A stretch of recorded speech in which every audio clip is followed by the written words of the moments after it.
first things first, Greg Marshall's back here in the corner. Hey, hello. He's helped us out with our website a lot this year and our marketing as we're learning to be better at it, as well as trying to help you guys be better at it. It's a pretty big process. So he's gonna take some video so that we can reference back to this meeting, that we can put on YouTube, and maybe take some pictures. I just wanted to see if you guys are okay with that. It might get 7 million views and you become famous, but I doubt it. It might only have 7 views. So he's gonna kind of come do some of that, and then he's gonna do a little bit of the presenting with us too. So Justin, you can give us a hand. Justin started. He's gonna do all the demo work through the weekend on the horses, and he's gonna do a bit of a presentation for us as well. Yes, I will. Shelby's going to share a little bit about taking care of horses' feet.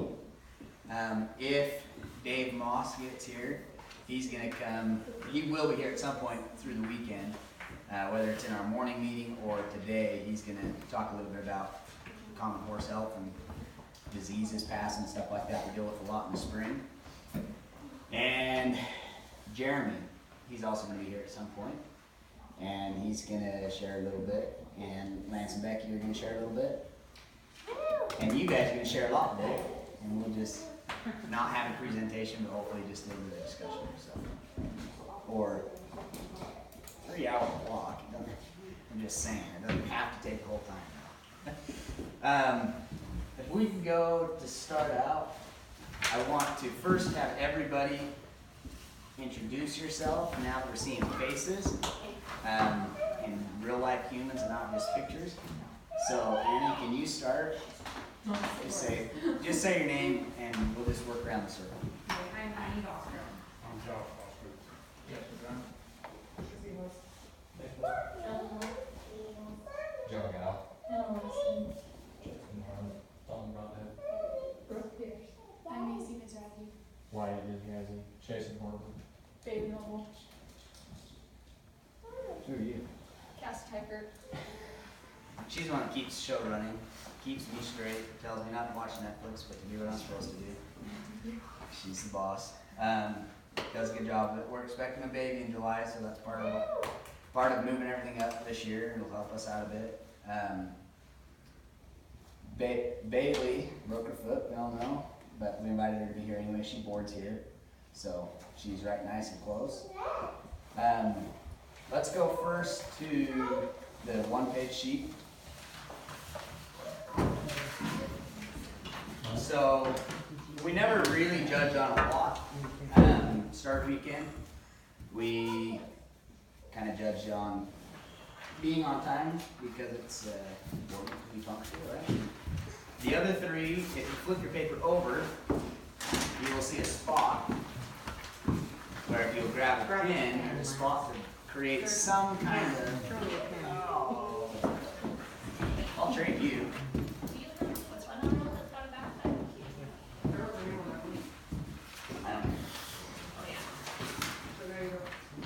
I don't have it yet. That's I know what it says.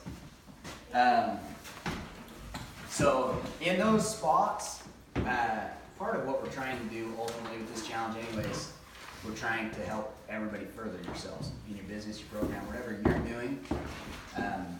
So we've created a spot right there. If I see black ink and it looks like English words, we're giving you points. We just want to go through the process of creating some type of a goal for your horse training. Making a plan, because a goal not written down, no plans, doesn't mean anything, right? And then lastly, how can you involve somebody else? Why is that important, Shelby? Involving people? As far as like in your training program or just involving them? In your goal and in what you're doing. I mean, personally as a trainer, I think it's better to have 2 people just all around. It's easier to start a horse that way. It brings them out of their shell. Like I recruited her and him. We're shy. And it helps us all around. I'm not a talker, so Okay, so if you guys will do that just as we go throughout the day here with our little meeting. if you will contemplate something, maybe it's gonna be because of something we talked about that makes you think, oh, I should set that as a new goal. Lance and Becky, you guys wanna go first? Just talk about horses first. What would you like? Just talk about your horses, the way you want them cared for, a little bit of your experience with what you guys have experienced with us. Do we wanna go over each horse and each characteristic, or do that when we draw? I was had planned to do that at 5:30 as we go catch them all, talk a little bit about each one of them, and bring them in, and then draw at 6. Well, we'll just. But you can do a little bit here if you want, or No. whatever you want to do. Yeah, it'd probably be confusing if I started talking each horse and their characteristics, but my name's Lance Bateman, my wife Becky. He forgot to introduce us earlier, but. I figured everybody knows you guys. Yeah, our program is we buy weanling colts in the fall when they come off their mothers, and then we bring them up and show them, some of them in fraternities, not all of them. So we try to buy so many each fall, and then sometimes we'll pick the best ones and bring them back, 3 different fraternities that we work in Montana. And our goal has always been with this competition, trying to get a uniform playing field. We've been with Tenor, I think, 4 years now, and we've kind of gathered up horses here and there and everywhere, every year, which is good to expose a lot of different breeders and trainers, but sometimes we've had not a very level playing field is what I'm trying to say, because horses have came from never seeing a human, some of them, to some of them stuck in the backyard pasture and never had any experience out. All our colts run out.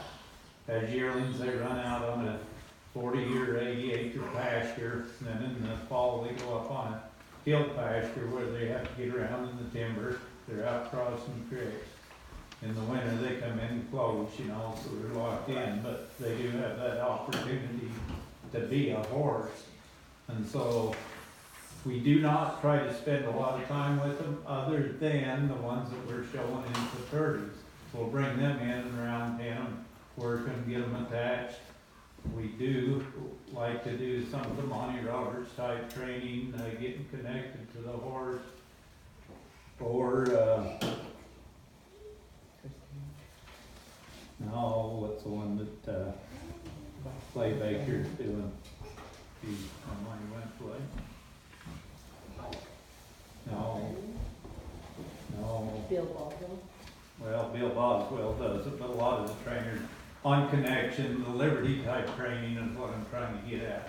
We try to do that just a little bit, but these colts, just what we feed and connect with them is all they really had experience with that.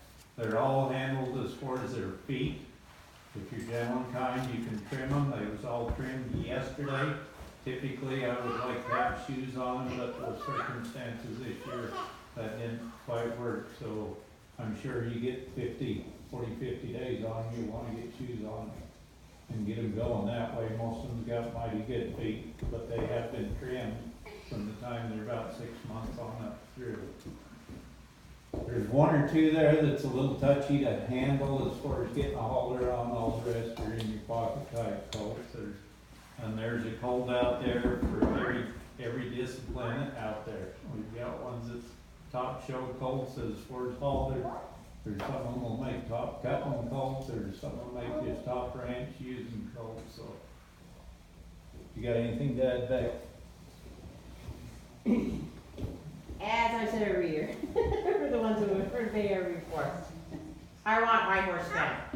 I don't want my horse coming back like a skeleton. Nothing makes me madder than having a horse that's not taken care of. And that's why we push pellets, we push the safe choice feed, and we push the hay. And when their feeder's empty, we put hay in. Because they are gonna go into a stressful situation by changing from our place to your place and then being handled. So if you don't keep the feed to them, they slough off. And then we had a few come back last year that were paper thin, and I was just like, you know, And when our 4 came back, they were all fed up and they were all fleshy and they looked really good. So that's one thing I really, really stress about, and checking their feet, because if their feet don't start getting cracked, then, you know, they gotta get the shoes on. You gotta get them, just overall health. I don't want something pushed too hard.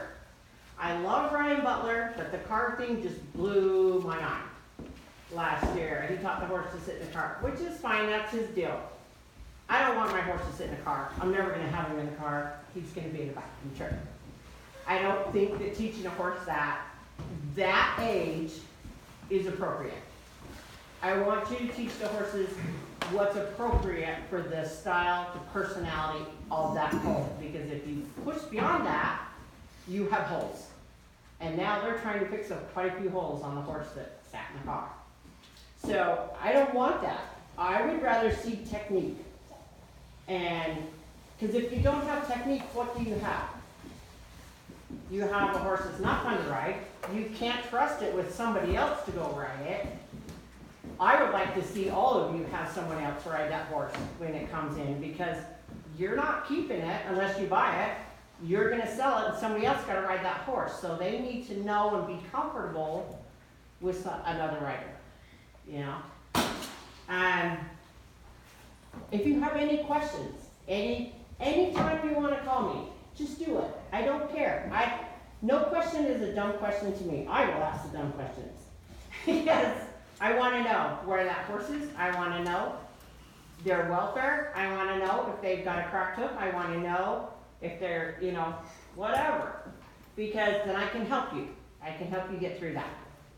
Because I don't want it to come and have my horse have no height on its back because you rode the horse too long or didn't change the blankets and they got a sore on them. You know, just tell me and then I know. And just take care of them. I mean, that's a huge investment for us and we don't want to see it go to pot. So, that's all I think I have, besides what he said. Anyway, I appreciate it. I'm excited to meet you all. And please give me your contact information before you head out, and I'll give you mine. And then we have our webpage, which some of us have printed, I think. Is there anybody who isn't friends with me on Facebook?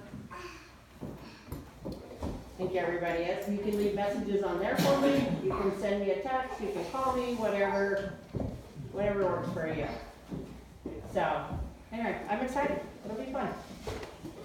Thanks, you two. I've never heard you talk so much.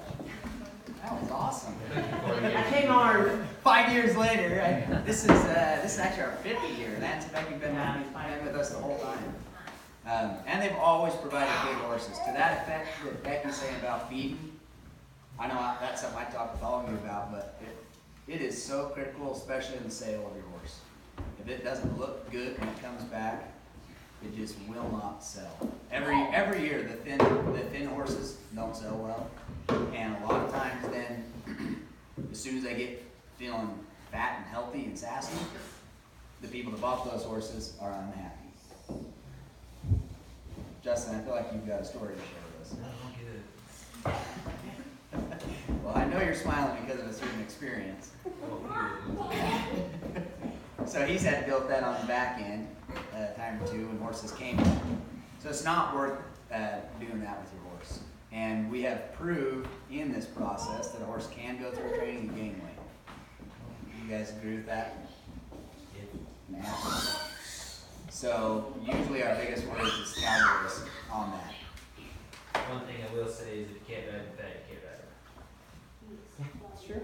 Yeah, but You have to start one down to ride it, you can't ride it. You ain't no cowboy, old son. You ain't no super puncher. Well, their whole body is trying to grow and you're working them and the stress. You gotta feed them more when you're doing that to keep their body weight up. Yep. While we're on that, Justin, do you want to go before we jump into all the judging criteria? Yeah, how much time are you gonna give me? 10, 15, whatever you're... You're gonna stand back here and wait when it's time to shut up? Yeah, I'll do that. Okay. We'll start throwing pins. Give you a raise. That's per se.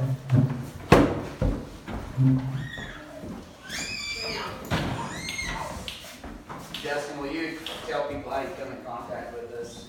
Yep. Well, first time, actually, before I worked on one of your horses, the first, I actually saw a couple of the horses that were in the competition last year. The downside is that the trainers were reluctant to spend the money on the dentistry for all the purposes of the competition. So a couple of the horses I actually worked on after they were purchased, and the work that I did on those horses would have affected their ability to be able to progress farther in the program. So we worked on your guys' horse, when was that, like November? Oh, yeah. Right, it was probably October, November, somewhere around there. And we got talking about it, and I think the best way that we, well, at least that I figured I could help this program would be just to donate the dentistry to all the horses, so they all start this weekend with the best mouths possible. Sometimes with these young horses, it might not be the nutrition plan they're on when they go to training, but if they have problems with their mouths between their 2 and 5 year old year, sometimes they just can't eat. And if they can't eat and they can't grind their feed well enough, doesn't matter what you feed them, they're not going to digest it. It's going to go out the other end, and they're not going to get any of it. So, so the basis of a good nutrition program is proper dentistry. Okay. I got a couple of horses here. This one I did not work on. This one is a horse that I own that I did work on. She did pass away of lead poisoning, but not before she was extremely sick and almost died on her own anyways, and I helped her through the process. But the reason that I kept this horse's teeth is to show some of the differences that can happen over time. First of all, this horse has wolf teeth, and if you'll notice, a wolf tooth is a tooth that's positioned right here in front of the first molar, and it shares a space with your bit. These teeth are short-rooted, they're sensitive to vibration and movement, and so you pick up on your reins and the bit kind of touches against this tooth, it's sore. These cheek teeth are 3 or 4 inches in depth into the bone, so they have a good solid root, okay? This mare I bought a 3-year-old, and you can kind of see some of the differences. You'll notice edges on the cheeks are a little bit different. This mare lost her wolf teeth at the right age before she got started, okay? And you'll just notice a few things that there are subtle differences between these two heads, but they're big differences to the horses that you're working on, okay? You notice these edges along here. This is where the cheeks are, okay?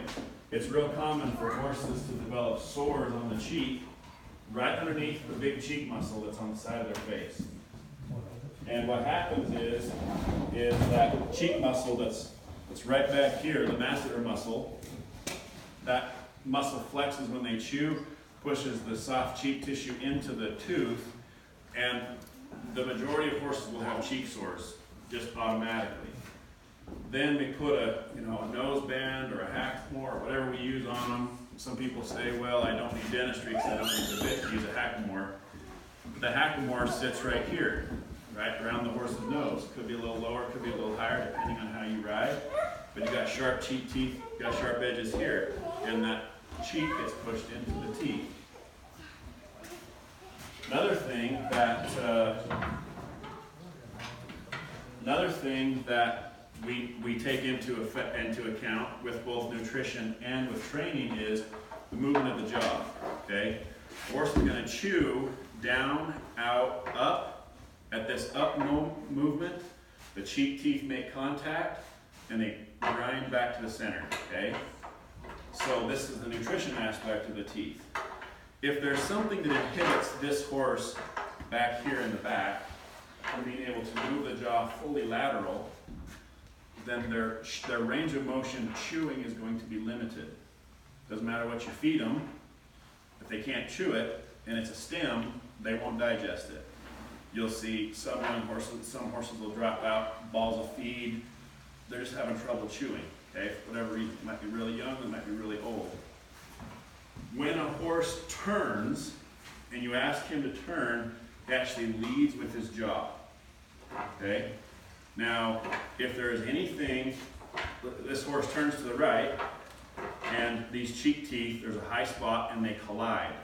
How many of you have been hitting the jaw and your teeth slam together? It lights you up, right? So we need these horses to be able to have fluid movement, side to side, and a full range of motion. That is different than a horse that's on a range that's just eating for a living. That's never going to be ridden. The things we ask our horses to do are not natural, and therefore proper dentistry is absolutely essential when we ask these horses to do unnatural things. Now, when I say proper dentistry, there's a lot of different thought on what proper dentistry is. In the vet world hasn't even developed what a standard of care is as far as dentistry goes. So you might have one vet who took the 3 or 4 days in vet school and that's all they took, and he has an idea of what dentistry is. You might have somebody else who went to an extended course like I did that has a different idea of what dentistry is. It's the same with horse trainers.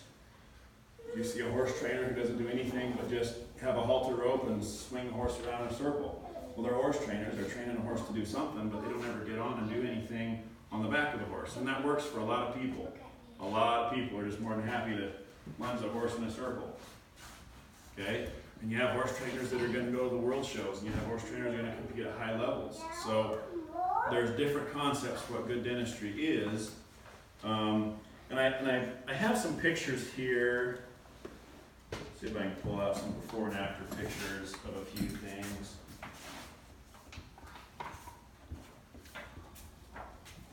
This big hook right here on the front, if you can all see it, okay?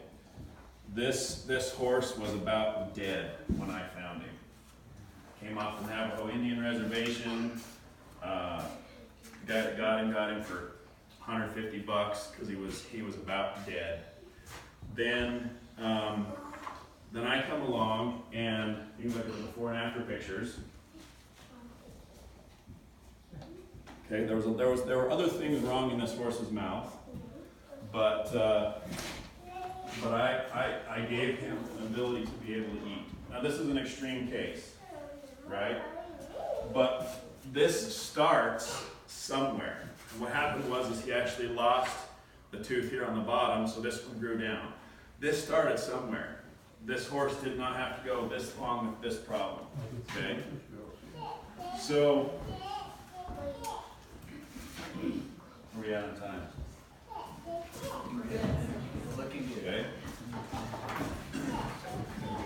You'll notice that all these teeth on the side, they pretty much oppose each other. From front to back, when I slide this jaw over, the teeth, the front edges of these teeth are touching, and the back edges of these teeth are touching. So these teeth all wear each other off evenly. There is one horse here who doesn't have this ability. The front teeth are set a little farther forward. The top teeth are set a little farther forward than the lowers. Okay, and so he has already developed a little bit of a hook on these front teeth. I'm hoping that I can teach all of you guys how to look in a horse's mouth and start to see some of these issues, because in your programs at home, you're not going to have a dentist that can say, if I were you, I wouldn't get on this horse, he's probably going to tip over backwards. But you guys need to be able to establish kind of a knowledge base to be able to look for problems that are going to put yourselves in danger. When I was about 14 years ago, I don't know if you can see the scar on my hand right here. I had a horse that flipped over backwards on me. The saddle horn landed on my hand. And in my mind, that's the most dangerous and scary thing that could ever happen if you're on the back of a horse. Now, that year, there were 6 other people in my life that had the same thing happen. Broken pelvises, broken sternums, all kinds of things that happen. And I worked on 4 of those other 6 horses, and they all had major mouth problems, and they were all young horses. And so my goal as a dentist is to, at least here, is to help you guys establish a knowledge base where you can avoid those things from happening, and then maybe you can take it a little step further and say, this mouth is good because the person that worked on this mouth knew what he was talking about, and then I can go to work and I don't have to worry about the mouth being an issue. Any questions? Dumb question I should know, but what's Mother Nature's design with the wolf tooth? Wolf teeth. The wolf tooth is actually a remnant of a prehistoric tooth. So the upper molars have 3 roots and the lower molars have 2. So actually a horse could have up to 6 wolf teeth on the top and 4 wolf teeth on the bottom. The wolf tooth that's left is just a root fragment of a tooth that That's why evolved it's away. curved then, right?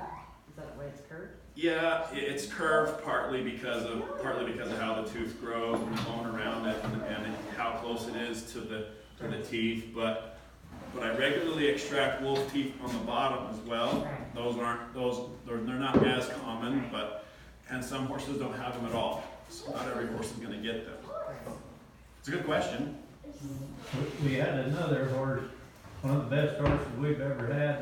Didn't notice it till I sold him, but the one front tooth had growed out about an inch longer It was like the kids with braces that pull than the apart, other teeth. and his were.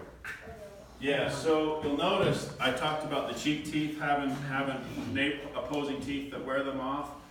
The incisors are the same, so these teeth up in front. If you lose a tooth, you're going to have a space that the opposing tooth is going to grow up into. But he didn't, it just They come out came over the forward. front. It was weird. Yeah, and you know what?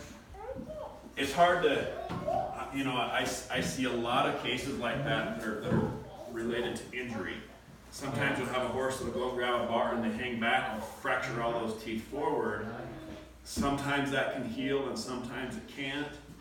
It depends on the age of the horse when that happens. So there's all kinds of different, there's no 2 mouths that are alike.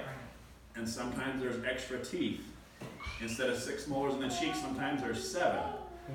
If there's a 7th tooth in that cheek, then we got to pull one out because it's going to be a problem. Right? Yeah. You got a question? The horse in the picture, how old was it? How long does it take for a hook like that? Like, how long did he? A tooth grows 2 to 5 millimeters a year. Okay. A tooth that doesn't have anything opposing it is going to grow faster. It's going to erupt faster. This horse has probably been working on this for 8 or 10 years, Okay. I'm guessing. I've got a picture of another, this one is an interesting case here. So you can see the before and after pictures. You can see the long tooth here, and it's taken up on this one. This is an interesting case. This horse is at a trainer that's in Spanish Fork area. If any of you follow me on Facebook, you probably read this post. This horse went to a vet clinic and got all kinds of tests on the rear end. Okay, this horse could turn back to the left, no problem. But you asked her to turn back to the right, and she looked lame. They did all kinds of tests and x-rays from the hip clear to the ground. She was clean, there was nothing wrong with it. They looked in the mouth, they saw this tooth, they said, well, there's a tooth there. That's not the problem, let's go back to the hind end. So the trainer got a hold of me, we fixed the tooth, and literally the next day, she could roll back to the right. Okay, so this tooth isn't that long. You can see that the gum tissue kind of follows it down. There are some bony changes that have occurred with this tooth being long, but that was the only problem this mare had. And she just couldn't, her jaw couldn't slide to the right all the way. When she'd try, the teeth would collide, and she'd raise up her head, and she'd have to walk forward and move into that roll back to the right. So those types of things are the reason why I exist. That's my passion. When I go on vacation, I want to look at horses' mouths. I don't want to sit on a beach. My wife has a problem with that, but this is what I do. And so, you know, if any of you have, I'm hoping that as I work on the horses that you draw, that you will be involved in the dental process with that horse today or tomorrow. We haven't discussed that, but that's what I would prefer that you have, so that I can show you things in that mouth that nobody else will show you, and you'll be able to develop an understanding of at least how that horse works. So, What makes you uniquely qualified? You share these guys are. yeah, so my education is only in dentistry. I went to a school in Idaho. There's a dental school in Idaho that brings people from all over the world to it. Once I graduated the program, then I approached the International Association of Equine Dentistry for certification. I actually certified twice because I let my certification lapse in 2012 because life happens, right? And so the association, I talked about the standard of care that the vet world doesn't have currently. We already have developed a standard of care. There's a certain way that we work. There's certain things that we all accomplish inside the horse's mouth. And so my area of education is only on dentistry. I did shoe horses for a while. I have no desire to even go back into those memory banks and even care about that. He's all I mean, that's all painful memory as far as I'm concerned. But I appreciate the people that do it for a living, you know. And so, by nature of my certification, I'm required to update my education hours like every other year. And because I love it so much, I actually do 7 or 8 times more than what's required because it's fascinating to me, and I hope to never stop learning about it. So, Thank you. is that good? Justin.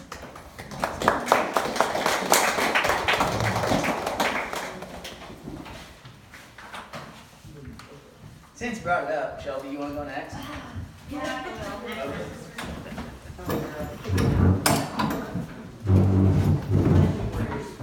Yeah, well, you know, had to look at calendar.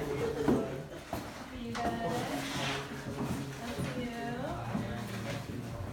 Thank you.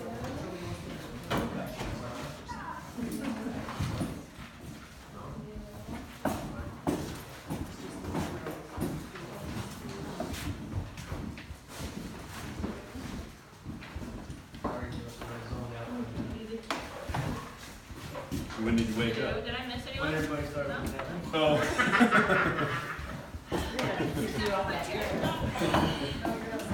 I'm sitting in my chair and talking. I don't talk, so when Tanner asked me this, I was like, yeah, I guess. When shooting a horse, a lot of people just look at the feet and say, hey, slap the shoe on, cut the toe off, cowboy shoe it. I personally like to look the horse all over. I like standing behind it, looking over its back, look at the shoulders, the tips, how it's aligned, and looking at its conformation. That's the what? No. Wow. Oh. That's how I do. Everyone chews differently, just like Justin said. Every dentist is different. Every trainer is different. We all do different things.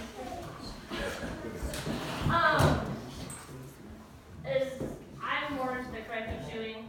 I like that satisfaction of seeing a counter horse or a particular horse walk off sounder or sound it can compete still. As far as chewing, I just look over that horse overall. Don't forget about its legs. Look at the conformation, and you can chew a lot better that way. And make sure that your farrier isn't just slapping a set of shoes on and hacking the toe off and sending on its way. Who's going to step in the mud? They won't see that gap, you know.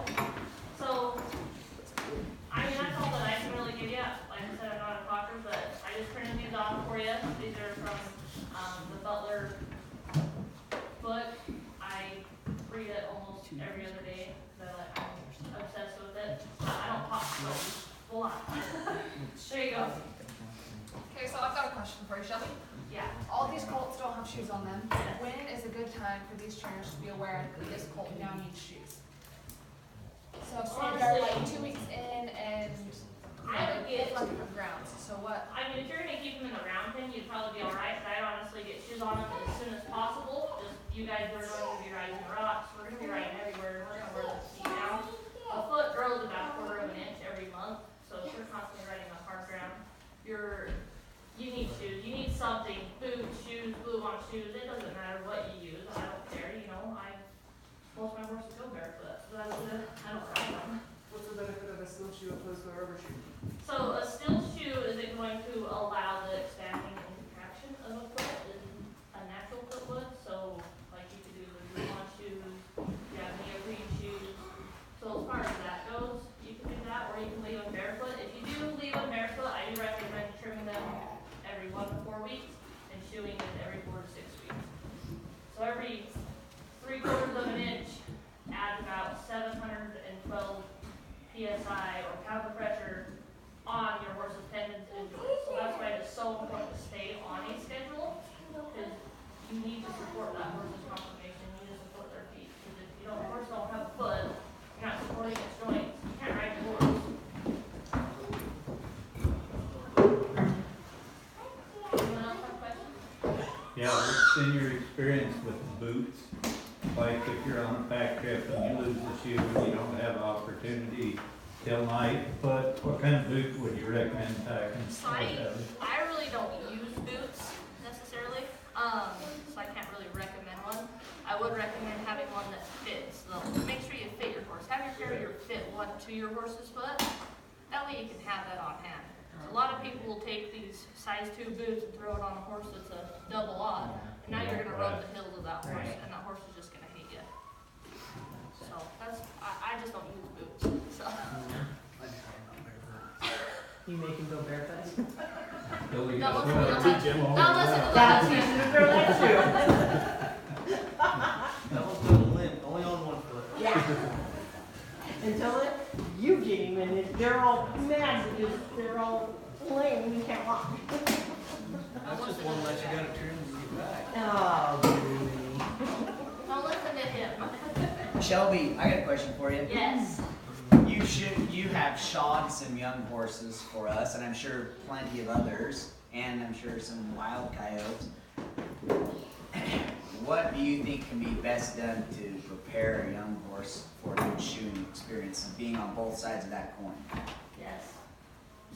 Pick up their feet. Okay, so hold on, let me remind this. People will pick up their feet and pick them out, but they never put them between their legs. So you go, oh, my horse will stand still while I pick up his foot. And you make him look like an ass because you do go pick up his foot. But you gotta put him between his legs, between your legs. That's not even about the tackling. It's when you pick up your horse's foot, actually put it between your legs or pull that shoulder out. And that horse is like that. So you have to do that. Like I was trimming a little colt, and I can hold its foot all day long and trim it this way, but I could put it between my legs. I told her, I said, either you have a vet come out and give it to you a shot, or you can work with it and just put it between your legs.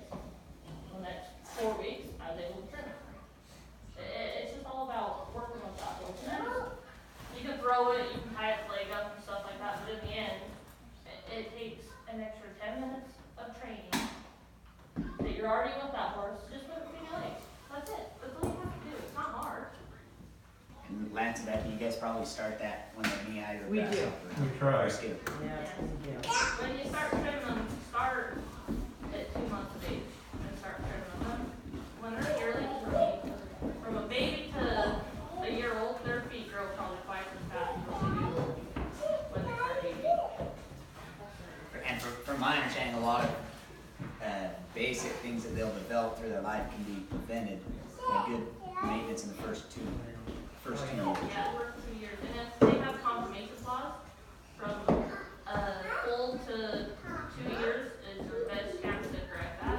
Don't be lazy and wait and throw them out on the field and never touch them until they feel like, oh, my horse is pigeon toed. Farrier, can you fix that? Don't do How old that. is he, 15? Just get on it. Even if you do it yourself, just trash the wall. You know, just trash around it. You don't want to do it yourself, just to keep up on it. But it is recommended to have someone who knows what they're doing, and the cheapest isn't always the best. It's worth paying someone more That's why we have Shelly and ours. They know what they're doing. No, I'm not a father. You did a good job. Thanks, Shelly. I shouldn't tell on myself, but the cowboy experience sometimes gets the best of us. The one gray colt out here is pretty jumpy, and I can't for the life of me think why he's so jumpy.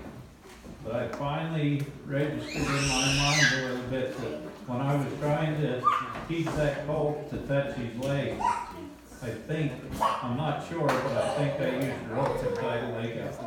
And I don't think that's a good idea on a young colt.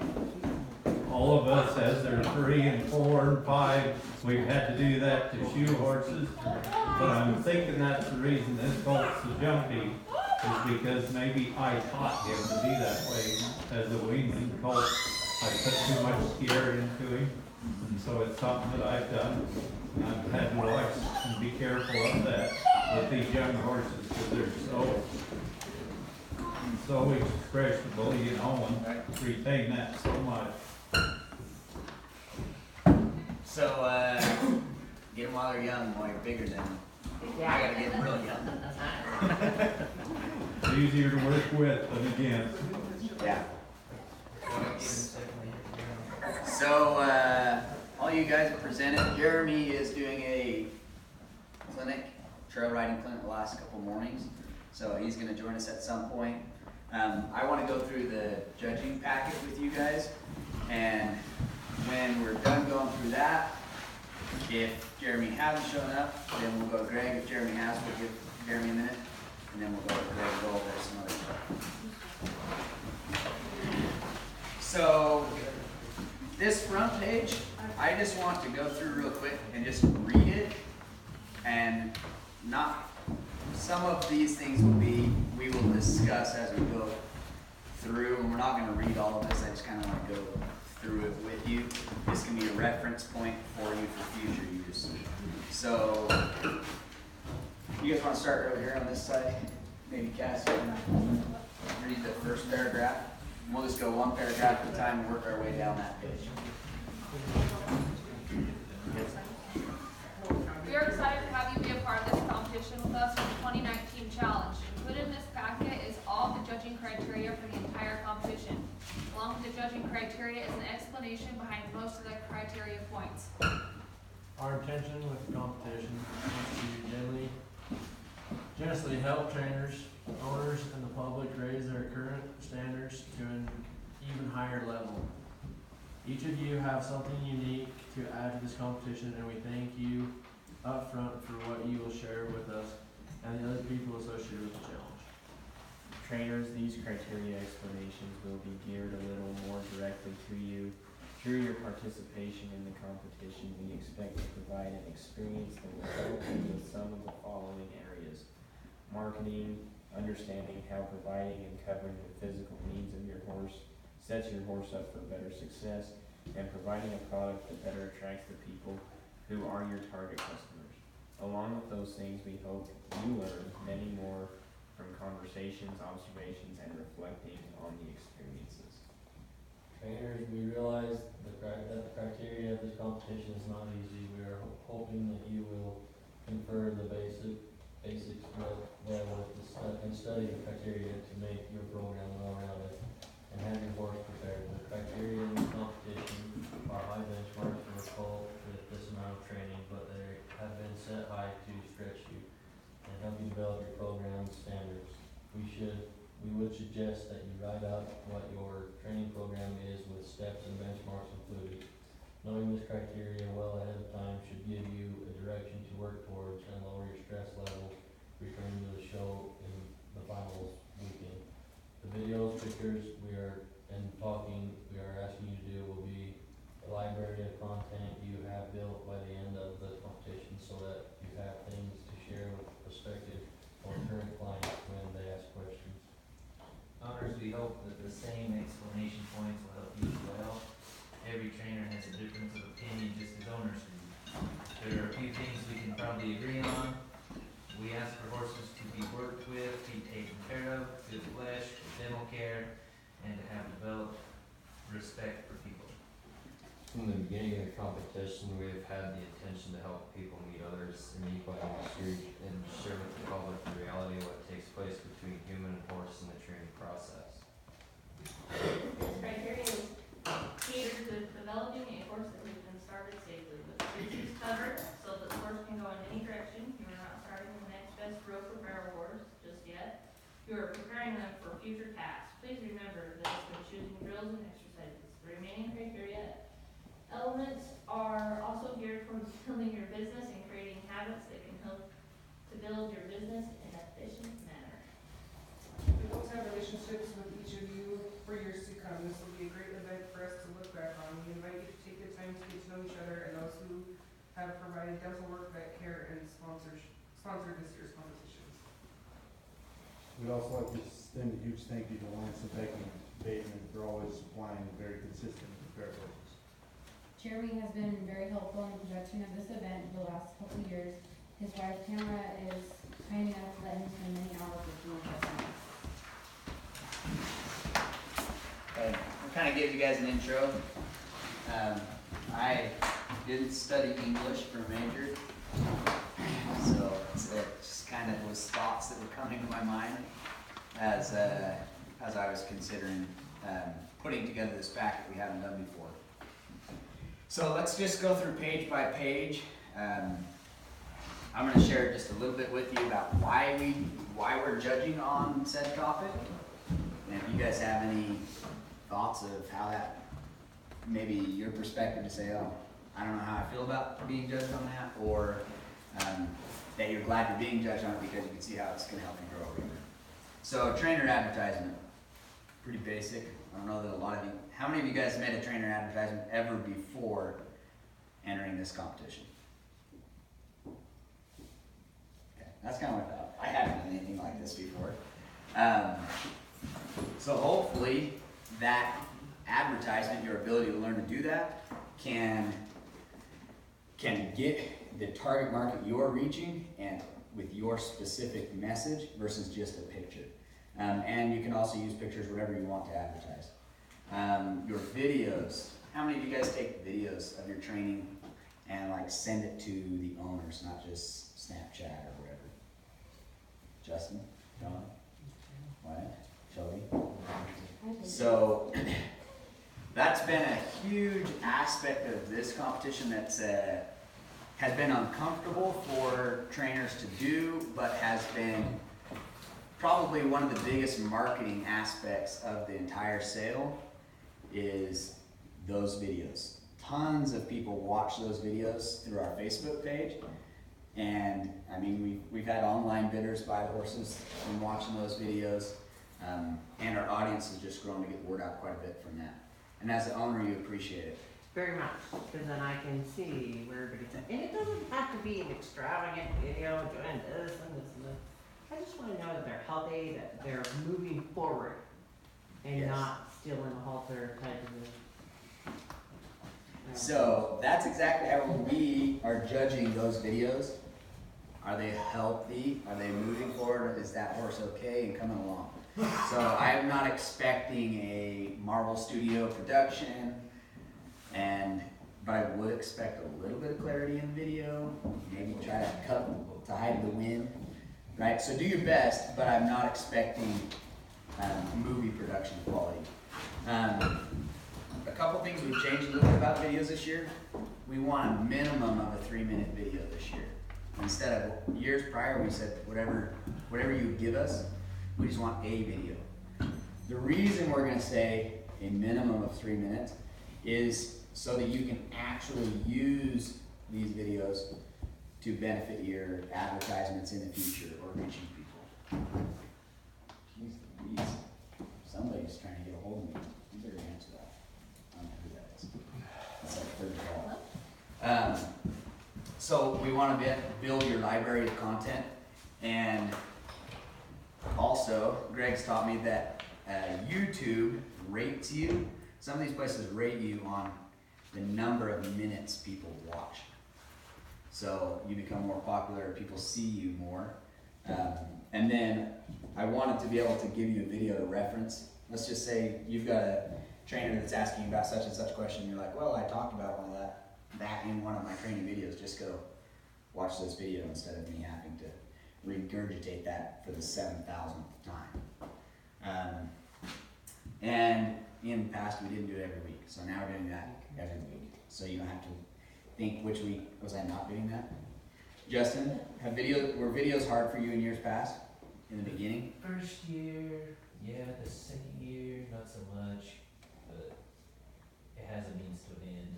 I mean, it feels like you're in a college class trying to cram, but if you just use it for what it's meant for, it's just one thing you gotta do. Yeah.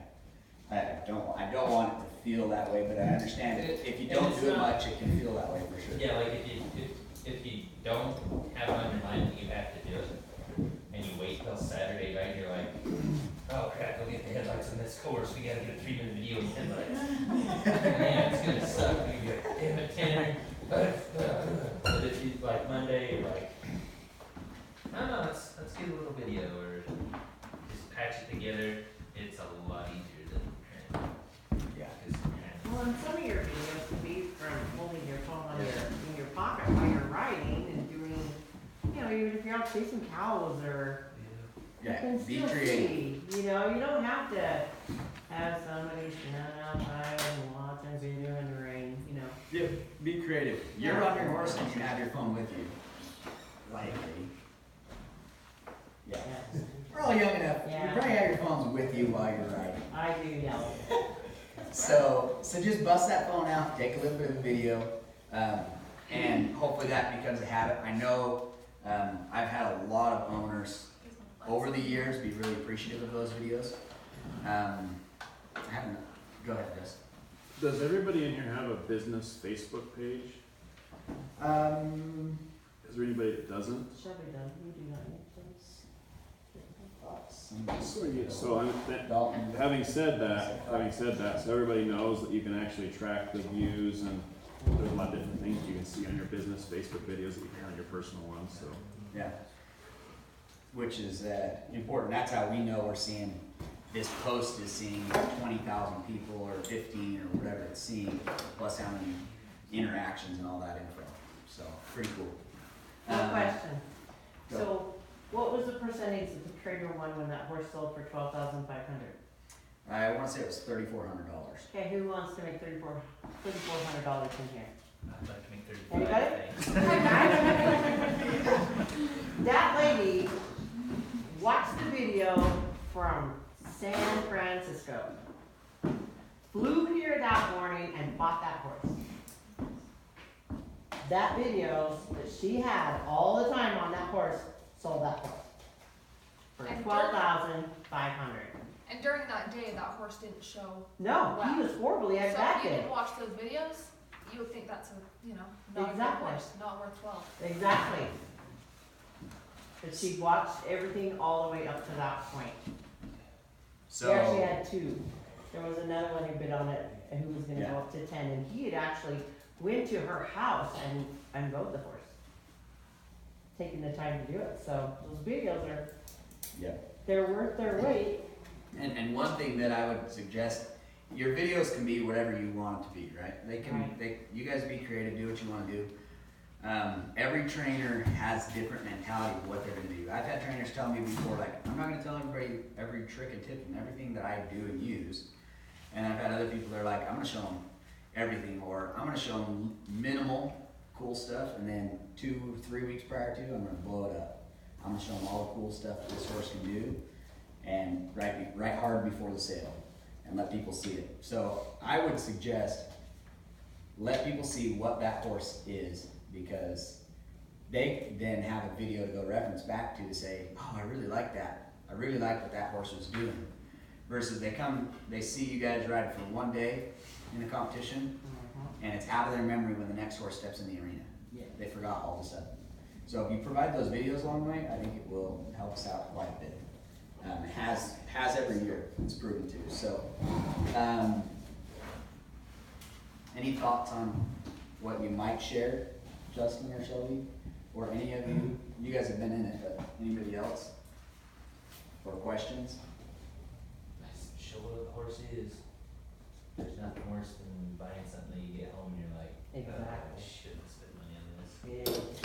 Yeah. Or, hey, got a good deal. I mean, let's take the mystery out of it and just show what the horse is. Yeah. Good or bad. Cause it's just kind of a microscope on your program. Yeah, like this is one horse out of maybe 100 in a year. But that horse is for sale, so I just show what the horse is. Thanks, Justin. It's because you're honest. I try to be. May 4th, picture saddle, no saddle, with, and then with you, and a write-up. How many of you guys look on KSL and see the horse in the muddy stall and think, that is my horse? I want that, I need that horse. Okay, you said right? So, I recognize that all of you don't have cameras. That's an investment we've chosen to make in our lives. We've spent thousands on cameras because we do some weddings and whatnot, but we like quality photos. But your phone, most phones now take pretty dang good pictures. So those pictures there are really important. If you look on the next page, nope, sorry, 2 pages back. You can see me saying hi to a horse. When we go out and take pictures, man, I don't know, we spend a half hour to an hour. A lot of times when we go to take pictures of any horse, so that we can get them to stand just right. There's a lot to getting them to look deeper in the girth and having them full belly, you know, staggering their legs just a little bit so they look like they've got a little bit more bone. Because the picture doesn't always do justice to the horse, right? So you've got to make that picture look as good as possible so when they show up, somebody can be like, oh, that horse is as good as it looked. Not like, nah, that horse looked like crap, right? So there's a little bit of mind play to that. Some of those things I've written down in there. When you guys look at like, what's your guys' favorite horse sales to go to? Or some of the most prestigious horse sales? Heber? Vegas? Billings, Nile?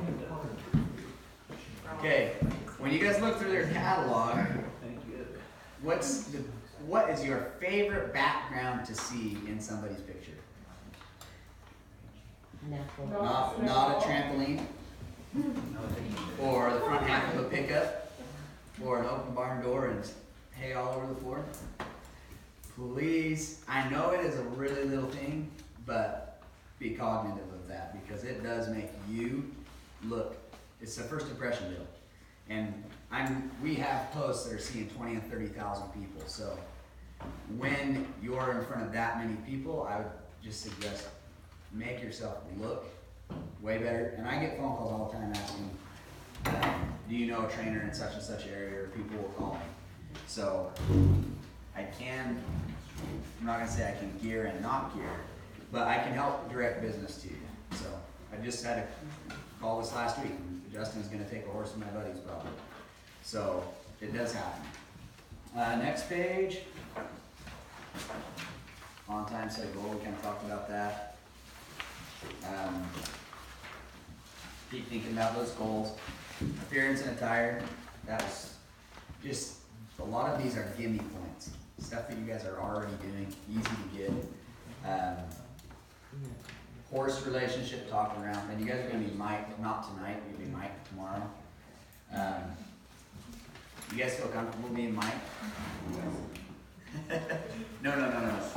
But I can tell you, since Greg told me to start making videos, I'll bet I shoot a video 20 times before I post it. It's embarrassing. Because I'm like, I'm an idiot. Holy crap, that's embarrassing. And I'm just like, the smallest thing, and I'm like, 10 minutes, I'm like 7 minutes into my video, 3 minutes in, and I'm like, nope, do it again. I can't do it, I do it again. It does get uncomfortable. The more you do it, the better you get. The reason we want you guys to work on your talking is so that when a customer comes to your house to pick up their horse, you can ride with them, put them on your finished horse, whatever, go on a ride and talk talk to them about the cues you've taught that horse, the way you rode that horse. Something really cool that a lot of trainers do is they offer a lesson once a week to anybody that's got a horse in training with them. Just come ride with me for that hour, or come ride your own horse, and I'll just talk to you about what I've been doing with your horse. So just some thoughts, because those conversations can be really inspiring to your customer and can really help people come back to you, right? How many of you guys have ever had somebody send you a horse to train and they just showed up, loaded the horse up, and drove away? Okay, that is not, I've had that. I had a lady show up 2 springs ago. I was riding a little highbrow cat colt, and I rode him around pretty good. I talked to her. I'd had him for a little while. I'd had like 25 rides on him, but we had talked about putting maybe 60 or 90 on him, and she was like, "Oh, he looks so good, man. He's awesome. Let me take him home." And I was like, "Well, you want to get on and ride him? Like, you ought to test him out, try him out." I said, "Man, I really think you should leave him here." And she's like, no, I don't need to ride him. He looks awesome. You're doing great. Load him up, haul him away. Calls me up like 4 or 5 months later. "Hey, that horse is for sale." I said, "Okay, how much have you rode him?" She'd rode him, not at all. I never rode him. Supposedly some other trainer had rode him 10 or 15 times, wanted 10 grand for him. And she's like, "You know anybody?" And I was like, "Well, he probably could be worth 10 grand, but not if he doesn't get rode."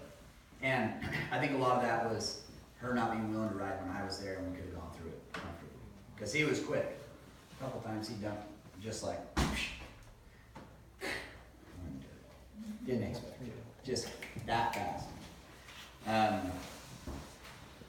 So learn the ability to talk about what you're doing while you're doing it. June 21st, physical condition of your horse. Today, when Dave, that phone call I took earlier was Dave Moss. He's going to be here about 5. So he's going to go through and double check all horses, and they're being graded in 1 to 3. No show. We already know they're not there. Or if they've got something the trainer's going to have to deal with, it's going to be an issue for you guys. Or is that horse good to go? So these guys have all been through a lot of lookovers, but I wanted you guys to know that he's here and he's got to help with sedating for doing the demo. Is he going to do a lameness exam? You guys have already had. We did yesterday. Yeah, I was gonna say we did all that. Yesterday. So they've been. Unless they're soft from having their feet trimmed, but nobody was really long. We just wanted to make sure that they were trimmed up so that they didn't have any break issues when you did your round penning to get started. Okay. So they've been through a lot. He's gonna double check that. And then when you guys come back, if you didn't read in the contract, because that happens, when you come back, they're gonna get graded 1 to 3. If your horse is in terrible condition, you will not be showing that horse. You will not be making a dime. I would say there has been 1 to maybe 2 trainers every year that has fallen in that category. But we've never set a standard and said, if your horse comes this way, it will not be a part of the challenge. So that owner's gonna walk away with free riding. For example, 2 horses in the competition last year that I'm more closely connected to have only become sound within the last 2 months from last year's finals in July. Okay, so it's surprising the amount of damage that can be done in that short time frame.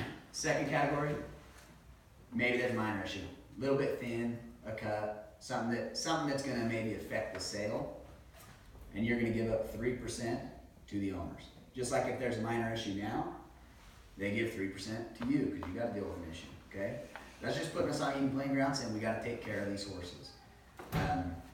So just take care of them. It's not going to be judged insanely harsh, but you've got to have that mindset coming back. I could potentially lose all my money if this horse comes back and is a rip. Okay, but part of that we've added, they're going to give you $150 for feed for that horse, so that you don't have to feel scrimped on cash to buy feed for the horse. Do you have anything you want to add on physical condition? competition? We have had them Yeah, on Safe Choice, and we've had them on the 4-way pellets, hay pellets, and, alfalfa grass mix. So They've all had that's their what they're shots. coming. What's that? And they've all had their shots. They've all had a 5-way shot, and their cognitive test, and their health done. Have they been dewormed recently? They have been, yep, last week. We wormed all of them last week. They're all on a schedule, so they did it when we all did go around. Everything. Lance, you got anything on? No, pretty well covered it. Okay. I will add that if you see your horse starting to get lame, lay it off. It's better to have it lay off for a week, lose that time, work, run, work, things like that, versus coming back lame and not showing it. Or even desensitizing in that time on the body, so that you don't have, because sometimes you might skip that step because you want to go faster, but if you got one that you need to lay off for a little bit, do desensitizing on his body, pick up his feet, just work with them so that we always like to send a colt out that our grandkids can walk underneath. Or a dog can be around and not be flustered. I hate selling a horse unless it knows that. I just second what Cassie said, because we did have that happen at the first or second competition. We didn't have them shoot coming to the competition, and the one person rode the horse Right. till he couldn't even walk, and then we had 3 weeks the horse being held off where we could get shoes on him to put him in the sale. And So, we didn't find out from that trainer. We found out from our shoer who went to the house to shoe him, and he said, Becky, I can't shoe this horse because he's so lame on all 4 feet. I can't do anything. That made me so mad, and they got a phone call that they did not like. But you just don't do that. All you're doing is putting yourself back. You're not hurting anybody but yourself by doing it. I wanna add to that, so I had a horse that I was doing a demonstration on at the age of 47, and, he had, I don't know if we caught a shoe, but he tripped and fell, and his knee swelled up. And the first thing I did was text Becky, and I'm like, probably gonna yell at me, I'm gonna be in trouble, I'm having a meltdown. And Becky and Lance were definitely understandable about it. I didn't ride that colt for probably 4 days before the sale. And everyone's like, why ain't you on your horse? Why ain't you on your horse? Trust me, it's worth not riding your horse and saving that and contacting Becky or letting everyone know, hey, this is what happened with that horse. And don't be afraid of that. We know horses. This is not a new game to us. This isn't our first rodeo. We know what 2-year-olds are. but by the same token, Shelby had that horse trained so well that she gave it 3-4 days off. It didn't matter.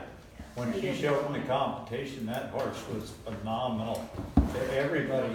And it didn't hurt him to be laid off, and it healed him up and worked out all the way around, And so to cater to all of those is part of why we've extended the length of the competition too. So you got 11 weeks, you've got a little bit of time in there where you can let the horse breathe, and it's always interesting when you have that horse in training. How's this horse gonna act when the owner takes him home? He's gonna sit for 3 weeks and then he's gonna go out and be like, wow, ride that horse. Long dart, right? Yeah. Not always. Maybe I'm not a good trainer, so I think I am.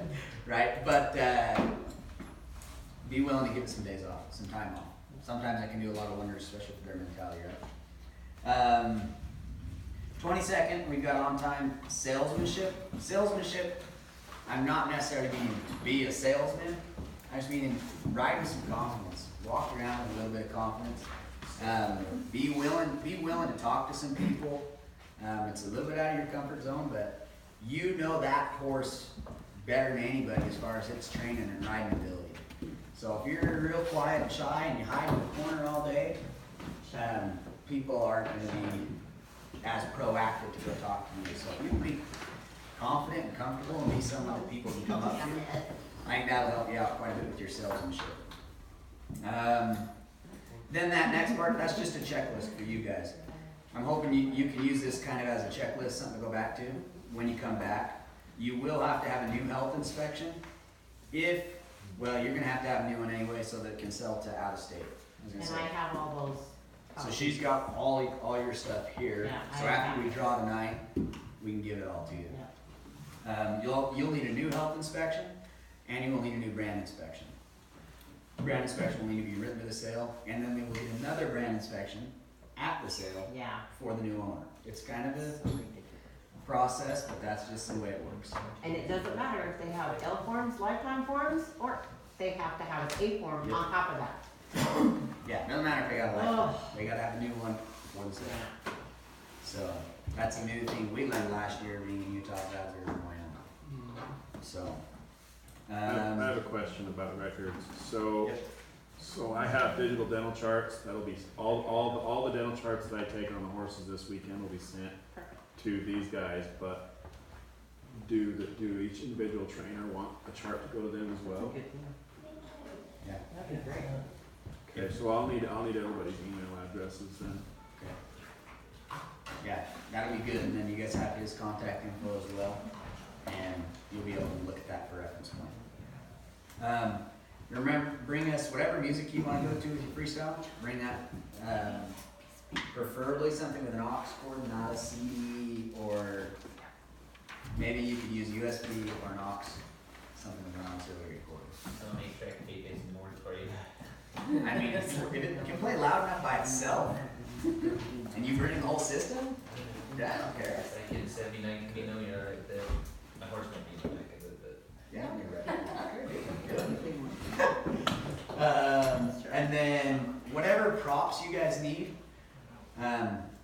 if you are thinking of something that is like, I'm not gonna be able to haul that, or whatever else, call us and see if we have it here, or if we know somebody with it that's close or whatever, so we can help you maybe provide that particular obstacle, whatever you're looking for. We will have cows. And then keep in mind the goal you set today and work on it. I'm gonna let you guys judge, you guys are gonna judge yourself on that, if you've accomplished it or not when you come back. So, who's to say? Who am I to say if you've accomplished your goal or not? Groundwork, we've never had this round before. We added it because there's two things we feel like the prospective buyers haven't been able to see in the past. One thing is kind of the groundwork, the little things you do with that horse, and some of your cueing in the saddle. And then the second one was seeing somebody else ride your horse, which is gonna be in the obstacle round. So groundwork, Do we get to choose to ride your horse, or does you guys gonna pick someone? it's gonna be another trainer. Oh, So you're choosing or we're choosing the trainer? It will be a random. We haven't really decided, we talked about doing random. Shelby, that's not fair. Your kid could probably ride better than me. Exactly. Exactly. I'll throw first in on my horse. She likes to go fast. Shoot. She just knows when to kick. What's that? The Colt competition final weekend? Yeah, the other trainer. Yeah. Yep. I want to be someone that's never rode the horse. You guys, I know, all have the competence. Well, last year we had some of the trainers who went and got together and rode each other's horses and helped each other out too. Which That's I'm always fine a with good that. thing We too. might consider, and we might just let you pick which trainer, just kind of see how it works. We'll kind of have, we'll probably have to feel out kind of how that goes and how everybody's horse is, and where they're, kind of where they're at. Some horses we know are a little more one-person-ish than others. So we're just kind of adding this new. We want to see a little bit of groundwork. And we want to see just toss that saddle on, ride on, get on. When you first get on, usually most of us, right, do a little bit of flexing, whatever we do. We want to kind of see that. I just said pre-ride exercises, mounted, freestyle. You do what you want to do, what you normally do. We're just trying to show people, so the first time they go get on that horse at home, they can reference back to that video or audio, or they can watch you and remember the way you were talking about that horse. And then yielding shoulder to hindquarters, a big aspect of all of what we try to do, and the mindset we talk to the judges with is we want soft horses, quiet horses, horses that are in your hands, that are yours. And you'll see that kind of stress throughout. Composure, of course, is a frequent criteria that we put in there.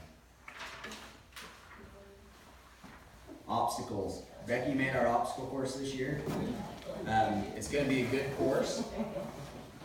It's going to be a good course and a little bit different than what we've done in years past. But this course you should be able to do in a decent time frame. And when you are done with this course is when another trainer's going to get on and ride the horse for the last 2 minutes of it. So I think I'm pretty sure, and I should have put that on here, the time frame for each round. I think this one was 8. I think you get 8 minutes for your obstacle course. So you'll have 6 minutes, which should give you plenty of time to do that course. And then at the end, the other trainer can get on. They're not required to go through any specific obstacles or go through the whole course or whatever. Just get on, do what you can do.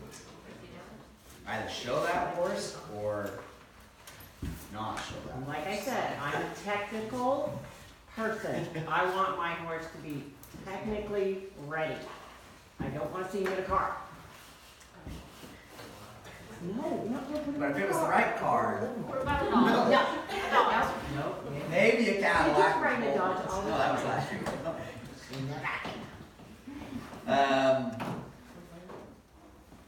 Obstacle course. I would say that if I could say one thing why we do it, the obstacle course, the main thing we're looking for is how does this horse handle something new? When it comes up to something it's never seen before, can you keep it squared and centered, and is he confident enough to take that first step? Have you built that in him? That's kind of the ultimate catch-all that we're looking for is, has this horse gained some confidence when he comes up to something new, he's not freaking out. Because 3 minutes into being at his new house, everything's going to be brand spanking new. And if it's the exact same tarp that they got from you, it's going to be new. That's all I've got on obstacle, unless anybody has any questions. You will get a pattern. Sorry, that was something we meant to have. We'll have a pattern drawn out and we'll get it to you this week. I have it in my email. Okay. And I also have the written. Did you add those last couple? Not yet, but I could write the bottom on the, Okay. because I did print out 10 copies of the written already in their packet. Okay. Okay, but I'll add those. Okay. So we might give you a little update this week, but it sounds like she's got it pretty well set up for you. Oh, and at the bottom you've noticed I'm gonna email you a PDF link or a PDF document of all these, so you can go watch some videos from previous years on our Facebook. Reining. Boys, know what you guys like to do? Know what you guys like to do? Okay. Can a horse be pretty nice in its reining aspect by the time he's at 60, 70, 80 days? Okay. Could they be making some slide marks? Maybe. We're not expecting big old long 11s. Okay? When we see that horse stop, we'd rather see him gathered up, getting his butt under him. We want to see him preparing, right? Rather than one that leaves 11s for me to adjust him, but his head's up in the air. Basics. We're adding loose rein to a stop, backing up when you come to a stop. Those are some things we're going to ask you to do. We've never given judging criteria up front, so this is kind of new for us. We're hoping that you guys don't overwork some of these things, but you prepare. How many of you do reining? How many of you done reining pattern? Not you, Hannah. No fair. Anybody? You've done? So what is a reining pattern? A reining pattern is technique. It is technical. You've got to have your butt, your shoulders, your hips, and that's how you progress into a reining pattern, is having all your body parts working. And then you go into the cows, because then they can eat the cow and do it without tripping and falling on their face. So they need to do more of the reining. That's what's I know, happening. he's That's not what's like happening that. before their horses go eat that cow up. Counter arcing at 3 gates. That's worth a lot of points. It's gonna be basically 5 per gate. We recognize that that's something kind of hard to do. Maybe some of you don't really even know much about what we're talking about. We're gonna put out some videos in the next couple of weeks, educating a little bit on that and share some links to get them softened up and freed up and moving in their front end. And then there's some links to some of those videos. We are gonna do pattern B. Just check it out. It's a pretty basic, simple pattern. This way nobody dirty cusses me for not explaining it correctly. You can dirty cuss AQHA if you don't understand it. Is it the AQHA or is it the ranch horse? I think it was AQHA if I remember. Sorry. Rating 1. Yep. Yeah, so that'll take you to the page with all the patterns, Gotcha. and we're pattern B. Get that? Huh? You got that? I got that. Cow work. Ah! There you are. One of the biggest things I've had people talk to about cow work is, why are we working these guys on cows and like trying to cut cows? When I first brought up the cow round, I was thinking like, when I was growing up, and we gotta go in and we gotta pull pairs out. We gotta be quiet, and I gotta lead my horse in, and I gotta draw a line and take that line and pull that pair out. And I gotta point them in the right direction and just pull them and point them, pull them and point them. That's more of what we're looking for, is more of a quiet, let the cows work for you, understand the pressure of the cows, and the way your horse acts with them, just pull them out. Pull them out, keep them out. We've always done 2 minutes, you pull one cow out, you pick your 2 cows, pull one out, hold it. At a minute, we'll haul her, do another one for a minute, done. The other trainers will help hold the cows. Are you gonna like hold it decently like you did on the last 8 trainers, or are you gonna do as like the first 3 got to last year? Probably like the first. There you go, Shelby. There you go. Sorry, that pissed me off. Wait, what do you mean? That all the trainers were just way far back. Yeah, went in a line, like a Yeah, they were parade like, from me to audience this or guy something. away, that's how much we Yeah, had to work okay. the cat, and I'm just like, I want something to Box it do. all in the corner. So, I was thinking backwards. So, you guys help each other out. That's what I'm gonna say. You just dirty cuss everybody when you all get out there. Because you're all sitting on your horseback on that round, and just one will go, one will go, one will go, one will go. A large majority of the horses we sell are working cows. Usually their first week or 2, do they go to their new buyer. So we've kind of catered this to go to those type of homes. Working homes when they go perform. So that's about it. Anybody else got any comments or questions on those? Some of you guys might not have a lot of access to cows. Find some cows. I don't know what else to say. We've had people show up that have never been around cows until that day. And we've had some that went good with and some that didn't go so good with. But try and find a way to get around some cows, a neighbor or somebody you know. Even a couple days. Do something. It'll be worth your time, and it does help them in the sale. Ryan? What? He doesn't need to. He can. No, he doesn't need to. Freestyle round. Couple of links gives you some ideas. What we want here, as you can see partially by the practicality of the round, we like to see something cool and fresh that you might not use, but we would like to see stuff be somewhat practical to daily application of what that horse might be doing. We're going to ask that you use American flag at some point somehow in your freestyle round. Our buckles and hats and jackets are all going to be red, blue, white this year. So I'm just going to ask that you use an American flag in that round. If you use that flag, you're getting 5 points. Doesn't matter how. Be creative.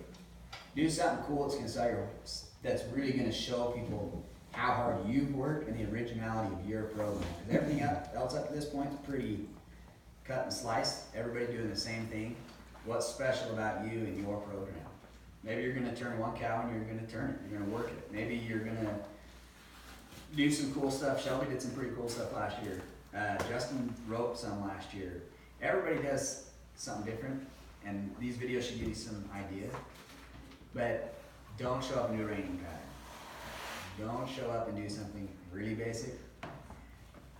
It doesn't matter if your horse is really broke, that one round will kill you in your ultimate score if you're wanting to win, which hopefully you're all are. So consider that. Any comments, questions on freestyle? What you can't do? We're gonna find out about fire and fireworks and that stuff. I usually ask every year. I haven't ever asked these guys about that stuff. Chainsaws, leaf blowers. Chainsaws, Fire. yep, leaf blowers, just Fire. that kind of stuff. I know chainsaws in the past, every time we've asked to just take the blade off. I could care less if we use a chainsaw. Flamethrower, sure. No fire. We have, I've had some pretty bad whiplash feedback on some other previous experiences. So, that's what I know. Fire, Talk about fire. The last minute that you guys have of your freestyle, we're gonna put you on a mic while your friends and family pull all your props out, and the next guy's props start coming in. In that minute, I would just suggest that you thank all the people that help you in your training program. Wife, girlfriend, husband, whatever it may be, friends, family, sponsors. Thank those people, mention those people right then. You will have already told us quite a bit about the horse. If you had something that's on top of your mind after a good show day or whatever, share it with us. But we're not looking for anything real specific there. I would just use it to thank people. And then you're not thinking, oh, what do I say? Just, if you got two people, thank two people and write out. So that can be easy. Don't stress about that. Don't let it ruin the whole freestyle round. At the back of this document, there's going to be, the PDF version's got like 7 or 8, 9 pages of some pictures with some articles and some links.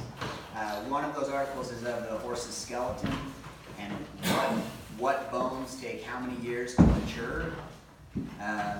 Another one, there's 2 different ones that are kind of about pressure on the body and turning.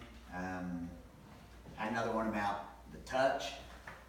A couple different articles just that I thought were kind of interesting that I've read lately, that we included in that packet. So that's all I've got for you on judging criteria. My intention on putting this to you guys this year was we wanted you to come prepared and give us the best show we've ever had.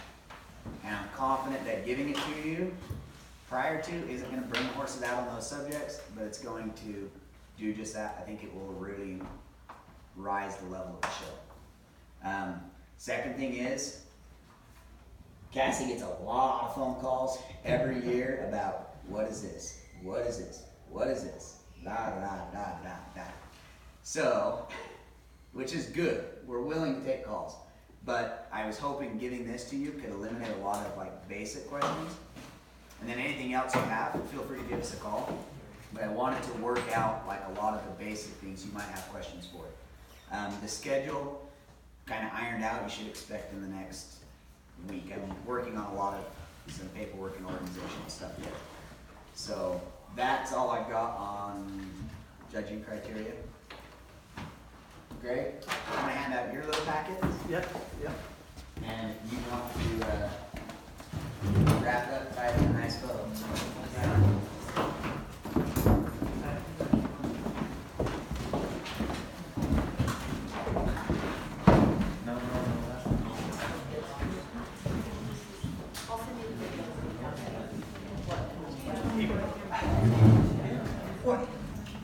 It's the 21st century, isn't it?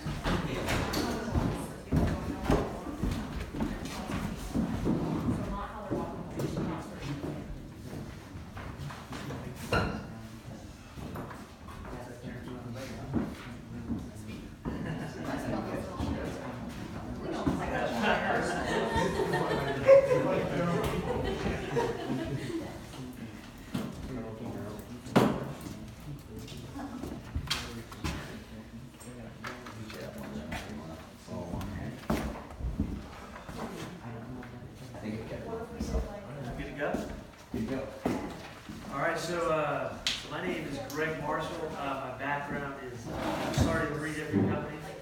I've worked with a lot of different industries. This, I will admit, is a newer industry for me, even though I've helped Jeremy Watt with his social media. And with some of the questions you guys talked about, just a little bit of my background in the digital marketing space. I've probably reached a couple million views online. My highest e-commerce month was $100,000 in sales using digital. And I've been doing this, there's been successes and there's also been failures doing this. So these types of techniques that we'll talk about do work as long as you implement them. But one of my goals is to essentially make this a Q&A session where you can kind of ask some of your questions, and then I can give some of the insights that I've had in my experience. But to start it off, the first thing you want to do is you want to define who your actual market is. So you want to know who are you trying to sell. A big mistake a lot of businesses make is they try to sell everyone, they try to talk to everyone, therefore they talk to no one. And a good example of that is, let's say, you're selling a product, right? Let's say it's a women's weight loss product. And you're just saying, well, this could be used for guys, it could be older women, it could be younger women, and essentially no one will be able to understand that message if you're just blasting it out there. Versus if you're saying a message that's saying, this product is specifically made for 35-year-old women who just had a few kids and need to drop some pounds. So it's going to be a lot more impact to be targeted, right? So to relate this to what you're doing, you've got to, and forgive me for the terminology I use, so you're selling horses, you're selling training services. Your horse is the product, right? So if you want to market successfully, the product's got to actually be good. So if you go out there with, I've heard many words from you about skinny horses. So apparently skinny horses are not a good thing. So you don't want to have skinny horses out there pushing that, because then that's a bad product, and no one's going to actually want it, right? So you want to build that horse up, and kind of an analogy you could use is you're trying to put some muscles on it and show it off, right? So that's what you want to do with your product. So make sure your product's good before you push it hard, because you could actually market yourself out of business. You don't want to tell people how terrible you are, all right? The next thing is, when you're talking about what you're marketing, you want to define what your business model is going to be, right? So I heard a couple comments. I think you said one of them where you're looking to make $3,500, and someone else is trying to make $3,400. And what you want to do is, those sales are great. An even better way to look at it is, how do you get recurring revenue? So how do you get a stream of consistent product inventory like horses, and how do you sell enough services so that every month you've got cash flow coming in and you're not worrying about where's that next paycheck coming from, right? So think about, how do you structure your business model to get recurring revenue so that you consistently have cash coming in, and then you can grow. So is there any questions on any of those topics so far? Anything in particular? We good? Any questions? All right, so the next thing is, once you develop your business model, then you want to think about how are you going to market and show people what you got, right? So how many people in here, what do you guys use? Social media? Do you use Facebook? Do you use TV? Do you use direct mail? What do you guys use? Facebook. So mostly Facebook. Anyone here using Instagram? Instagram. Okay, so Instagram. So I'm going to ask you, who's your prospective buyer? Like, who do you want to attract? Kind of give me that customer avatar of like, the perfect customer for me is if they're 42-year-old male, really into horses, makes a ton of money, and likes to blow it. Like, what would be that target customer for you? Well, it's kind of hard, I don't know what horse I'm selling yet, but it's just like, come up with just a random one. Yeah, just a horse maybe you sold in the past or something like that. Okay, Who's someone that that's perfect willing customer? to spend the money for the horse, Yep. and someone that's going to promote, keep promoting the horse, and how would you say that? Personality of the horse. Well, no, not even that, but continue on the horse, so they're not just gonna like take it out back and let it drop. I Got it. mean, they're gonna, She don't wanna. They're she gonna don't use wanna it during pass her. it. She Yeah, wants they're to find someone that's gonna give that horse a show career. Is that what you're looking for? or something, it doesn't have to be showing, it could be ranching, I don't care. You're gonna do but something. Just something, because I think that's important to me personally, but. And what do they typically, what are the characteristics of that person? So like, how old are they? Where are they from? What are their hobbies? Demographics. Yeah, well, that's pretty wide though, like you could have someone, for instance, that's a jumper, and they want that horse to, well, and jumping people are out doing this. Got it. But age-wise, it'd probably be 30, Okay. maybe. So maybe 30 plus. And then one of the things that can get you caught up with when you're trying to figure out your demographics is think more about message, right? Like what's the aspirational message or what's the goal of this individual, right? So the difference could be you could be promoting something like a beautiful horse, but maybe people who are younger might be interested in that, maybe people are older, right? But they're still interested in a beautiful horse, right? So you want to think about when you're doing demographics, you want to think about what's the message that's going to attract my audience. So you mentioned age, so 30 plus. So if most of the buyers or people that you're trying to sell are 30 plus, Facebook would be the best platform to do it. If you're targeting women, Instagram is better, okay? And that's mostly because it's visual and you can kind of showcase, more of the horse, and that's just where, it's more popular for women to go on Instagram. Facebook, utilizing video is definitely one of the best ways to market the message, and that's where the people are going to be able to watch 1, 2, 3 minutes of your marketing video. And YouTube is where Tanner was talking about.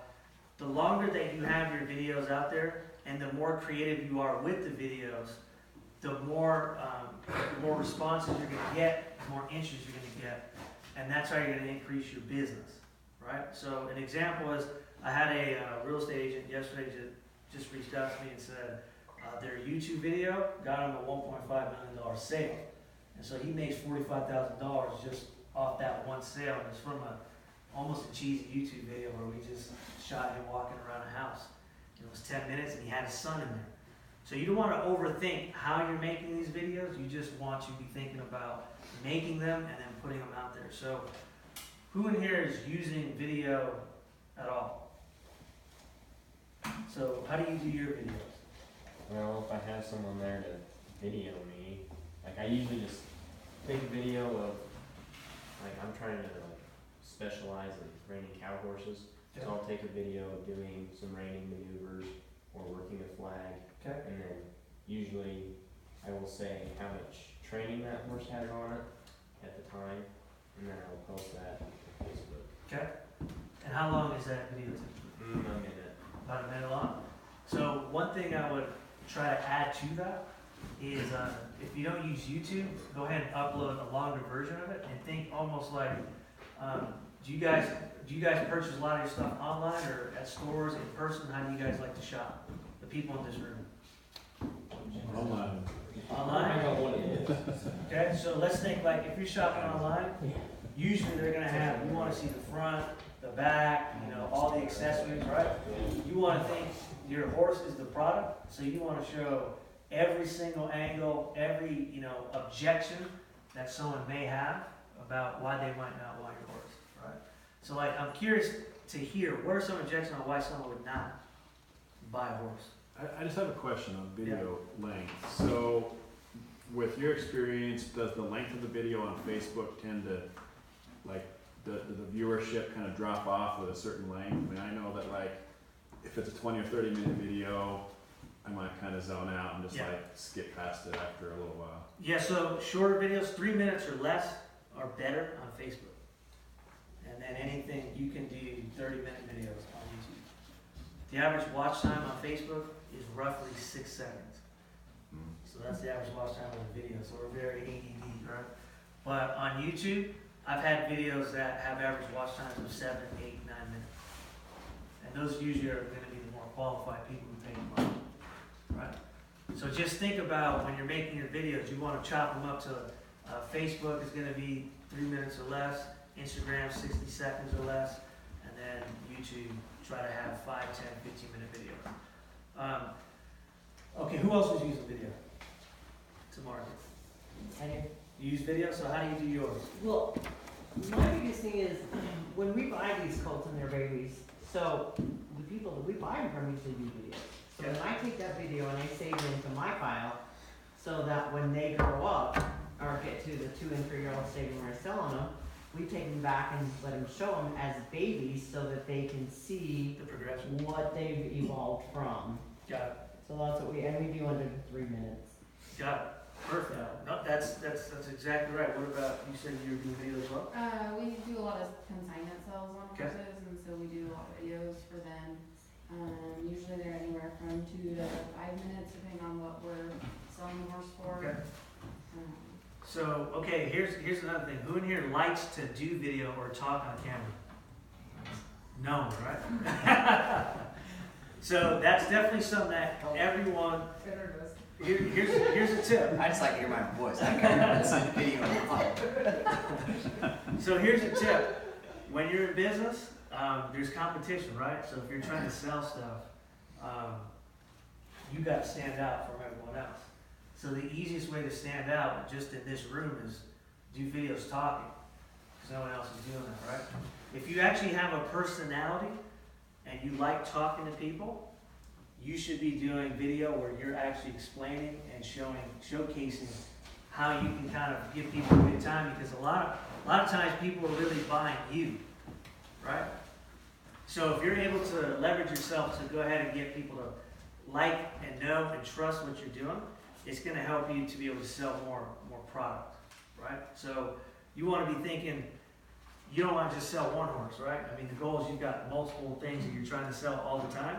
So a long-term strategy would be, if you can get people to like what you're doing and who your personality is and how you do things, you can start to build a community of people that will follow you, and now you've got a bunch of people watching you consistently, and you can sell them multiple things. Does that make sense? So what about, who in here does a lot of pictures? Okay, so how do you do your pictures? You just kind of find the best, I guess, angles Okay. to promote what you really want on the picture.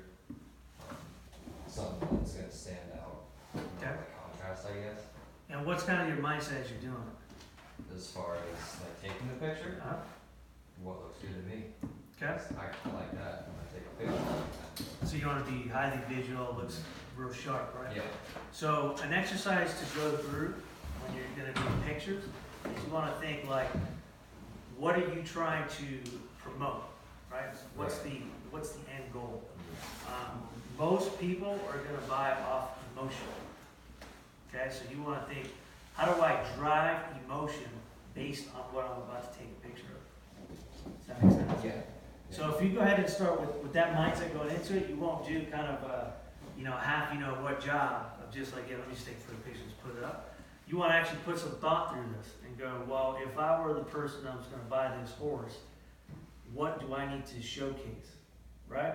And you got to say, like, just like Tanner talked about, you don't want the horse next to the trampoline, right? Because that doesn't look very professional. That takes your credibility away.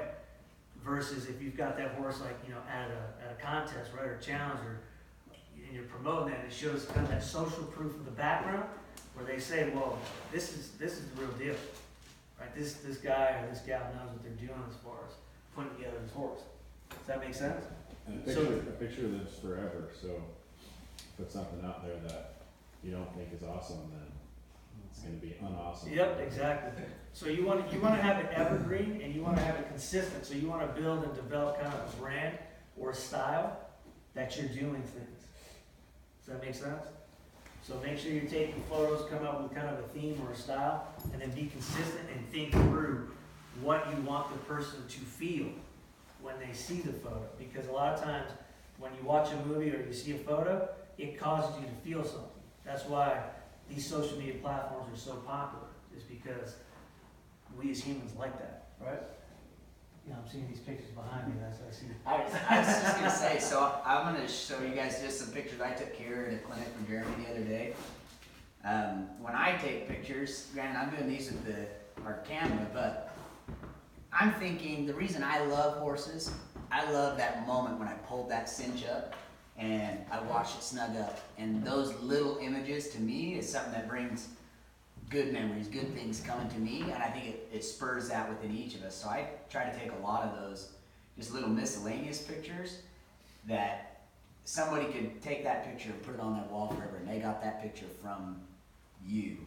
But that's kind of the aura of what, when I take pictures, a lot of times that's kind of the aura of the way I work into it is, can this be a piece of art, not just a picture that someone's going to look at? I mean, I want this to be a picture that someone's going to save on their phone and keep it for 4 years, because at any given point they might say, I want that as my backdrop, right?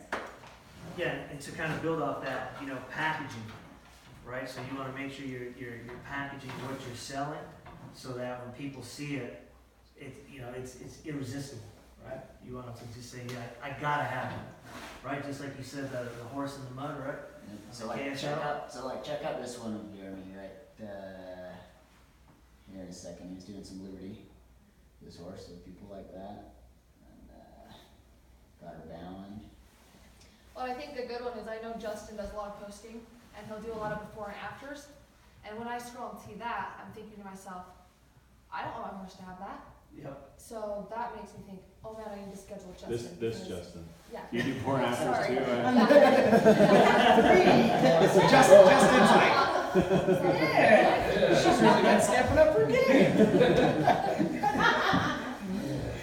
Before and after you with the Yeah, that's So we have a dog business, and we train most of the dogs we sell. But my wife's got this like little artsy fartsy couple who they're antisocial and they love taking pictures. And so they start with these puppy pictures from a week old, and then they take a picture every week of this puppy, and then when it sells, the owners just fall apart over the cute puppy pictures that they have of their dog now that's like 2 years old and full grown.